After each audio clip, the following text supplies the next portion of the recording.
As Republican-led states continue to enact policies that the majority of Americans do not agree with, organizations are making decisions as to where they will locate or expand to, and these policies are having an impact. For example, the U.S. military is now reconsidering the location of the headquarters of the new Space Command that was supposed to go to Huntsville, Alabama, but now they're looking at Colorado Springs. Let's talk about it. Hey everybody, it's Dr. David. So when organizations, companies decide where they're going to locate, they take many things into account. But of course, some of that has to be how their employees will be treated in their comfort level in living in such locations. Okay. Now, employees, they don't want to live somewhere that they feel that their lives will not be able to be lived the way that they want to because their choices are being taken away from them or don't exist there. There will be hesitance to relocate there. And in fact, that's the reason why so many people moved to Florida during the pandemic, because they felt that in their previous state that they were under too much restriction and they wanted to move to a location where they were able to practice their lives way more that they like to. And so they came to places like Florida.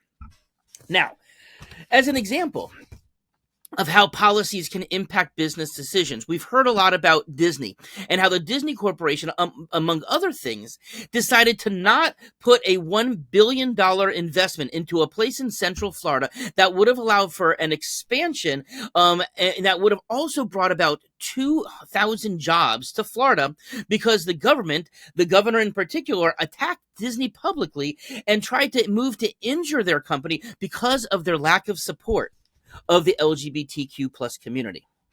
Now, many organizations I also know are now reconsidering even doing conventions and conferences here in Florida. You know, Florida is one of the convention and conference capitals of the world. People on the East Coast all over come here to Orlando, come to beach locations, because this is where they want to also hang out. But now a lot of these organizations don't want to support the Florida economy. As a result, the Florida economy will suffer because there's less revenue.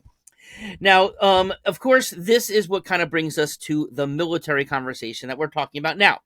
Now, as I said, the headquarters for the Space Command was supposed to, they were talking about moving it to Huntsville, Alabama, but because of the extreme measures being put in place in Alabama, as I said, now they're looking to move to Colorado. Now, just for people who don't know, the Space Command is a unified Pentagon program between the Army, Navy, and Air Force. This is different than Space Force that the previous U.S. president had started up. So two different things, similar sounding name.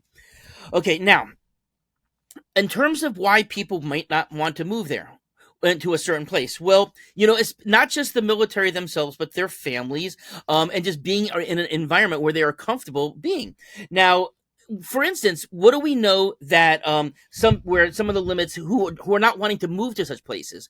Young people, right? The younger generations are more and more offended by these policies because it has more of an effect on them as opposed to, say, older people and their grandkids.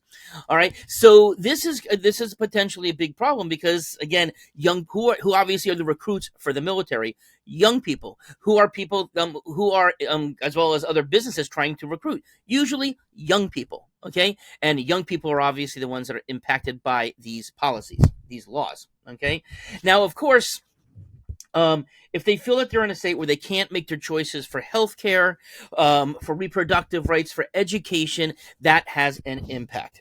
Now, let's talk about some of these extreme Alabama policies. That is why all of this is coming out in the first place. Okay. Now, it seems as if there was these are a main factor as to why the military is reconsidering this. And again, they first said that they would go to Alabama, but now maybe not. Now, let's talk about healthcare and some of their policies there. Similar to here in Florida and other places, a lot in the South and in the Midwest, they have enacted a strict 6-week abortion ban. Okay, and as we've talked about before, a 6-week abortion ban is essentially a complete abortion ban because most women do not find out that they are pregnant prior to 6 weeks of gestation. As far as transgender care, In 2022, they enacted a similar policy to what we have here in Florida, where it would criminalize the use of puberty blockers and of gender affirming hormones that are medically necessary to treat some people with gender dysphoria who are transgender. Now, these again, we'll discuss on this channel before why these are so medically necessary, especially for those individuals because of the anxiety, the depression, the suicide effects when people are not able to who they identify with is not being respected, and then they cannot actually do that because of other people's policies. Not only that, but in Alabama, there's also the threat to healthcare providers and to jail them just because they would either to not just order this, but even to facilitate it, even to tell a patient about where they can go to another state. That could land a doctor in jail time. You know, one of the other things that I'm also hearing, young doctors are not wanting to relocate to these locations either from a lot of these things as well, especially in the OBGYN community. You know, most people go in because they want to be involved with women's healthcare. And of course, women's reproductive rights is a big part of that.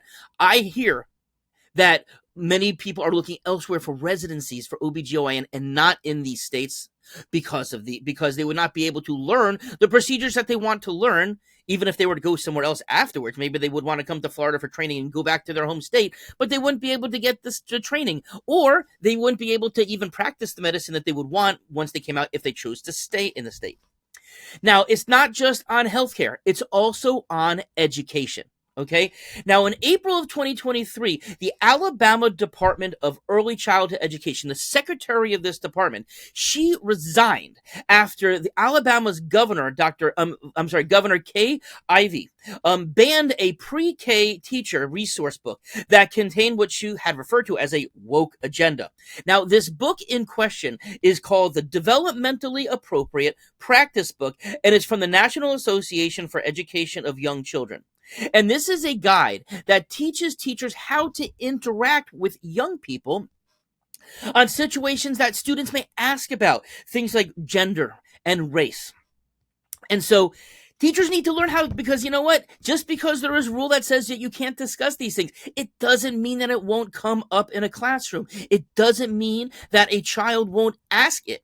And you know what? A teacher needs to be equipped to handle these types of things. They're going to be put on the spot. They need to know how to handle this, and every situation is different. It cannot be just a cookie cutter thing. So there needs to be the ability to think, to process, and to learn in real time with books such as this as to how to handle those situations.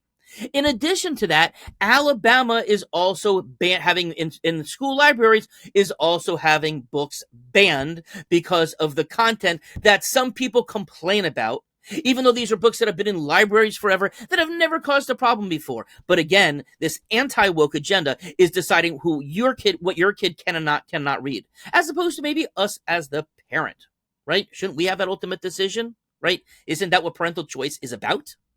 I think so. Now, what's my take on this? Now, overall, obviously, this is just my opinion. And, you know, I have living here in Florida, and again, I realize that I'm saying so many things that we're dealing with here, but, you know, I have lived through both Republican and Democratic governors. I've lived here for over 50 years.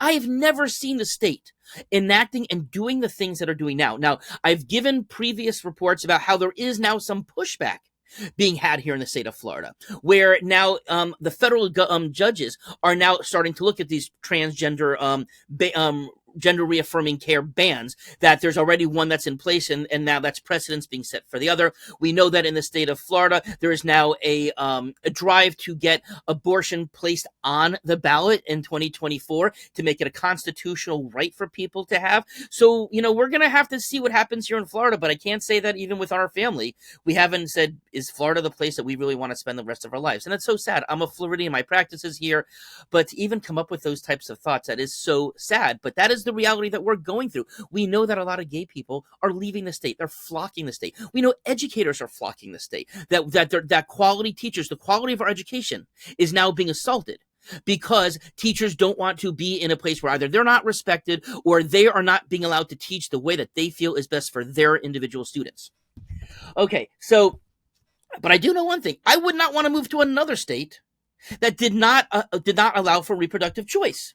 I would, you know, if a daughter of mine were to choose to have an abortion for whatever reason, I would want her to be in a place where she could make that decision for herself. Of course, she would get counsel from us, etc., if she chose to. But this is, again, if once she becomes an adult, she would be have the right to do that on her own, right? That should be her right.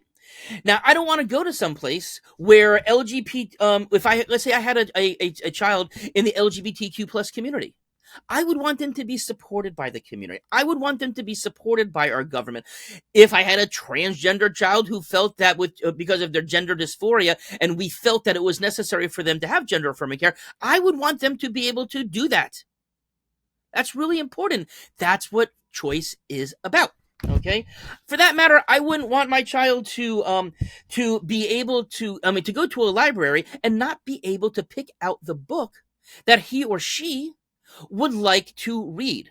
If these books, again, they've been in the libraries forever. They weren't causing any problems. You know what? If I were a parent and I said to the library, I don't want my child picking out this book or taking out that book, or I know what my child's being home because I'm involved in their life, I could always choose as a parent to say, hey, that's not an appropriate book for you. We don't want you doing that. But to put this on the entire society, on the entire school, on people who may want their kids to learn about penguins who raise who raise an egg and a child together, but they're both male, for instance, because that's just a horrible thing to some people that this actually happens in nature. Right? The fact that Amanda Gorman's poem was banned and moved out of some child sections in some kid sections of the library because some people didn't feel it was appropriate, which to me was one of the most beautiful poems that she did for the inauguration that I've ever did. I actually got a T-shirt that has the part of the poem on it. I was so moved by it. Okay, now everyone should be entitled to the medical, personal, and educational choices that they wish. Again, that is medical freedom, that is personal freedom, that is liberty. Okay? And so that's what just blows my mind is the people who are against this say that they're all for those things, but they are not. They're in it for themselves. They're trying to make policies that will affect other people when really they should be maybe focusing on their own home and letting other people be. Have a nice day.